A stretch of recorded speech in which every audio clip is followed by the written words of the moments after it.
The last great angelic battle, and Satan's ultimate expulsion from heaven are described in Revelation 12:7-12. In this passage, John sees a great war between Michael and the angels of God, and the dragon Satan and his fallen angels or demons, that will take place in the end times. Satan, in his great pride and delusion, that he can be like God, will lead a final rebellion against God. It will be a cosmic mismatch. Thus, the dragon and his demons will lose the battle and be thrown out of heaven forever. A common misconception is that Satan and his demons were locked away in hell after the fall of Satan. It is clear from many Bible passages that Satan was not barred from heaven or the earth after his first rebellion, which predated the creation. In Job 1:1, 2-8, he appears before God to accuse Job of ulterior motives in his worship of God. In Zechariah 3, he again appears before God to accuse Joshua, the high priest. Indeed, the name Satan means accuser. In Genesis, he visited the Garden of Eden and tempted Eve. He tempted Jesus in the wilderness before Jesus began his ministry, an incident recorded in Matthew 4:1-11.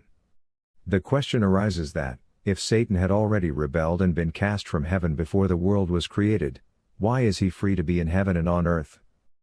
In 2 Corinthians 12:2-3, the Apostle Paul provides a major revelation that there are three heavens. In this passage, he seemingly talks about himself being taken up to the third heaven where God the Father and Jesus dwell. The second heaven is the universe or outer space, and the first is our atmosphere or air. The Bible indicates that Satan and some of his demons are allowed to move in this space, Ephesians 2:1-2, 6:12. In this age, Satan and his highest-ranking angels can still oppose the work of God and hinder the angels of God, Daniel 10:10-14, within the boundaries of the middle or second heaven. The battle recorded in Revelation 12 removes Satan and his minions from this realm. When Satan is expelled from the middle heaven, there will be great rejoicing in heaven, since the age-old accuser will be forever banned from his mission of accusation and slander against the elect. Satan's power and freedom will be seriously curtailed. However, the inhabitants of the earth will suffer terribly after this event, because Satan will be enraged. He will also be aware that he only has 3.5 more years until he is bound and cast into the bottomless pit.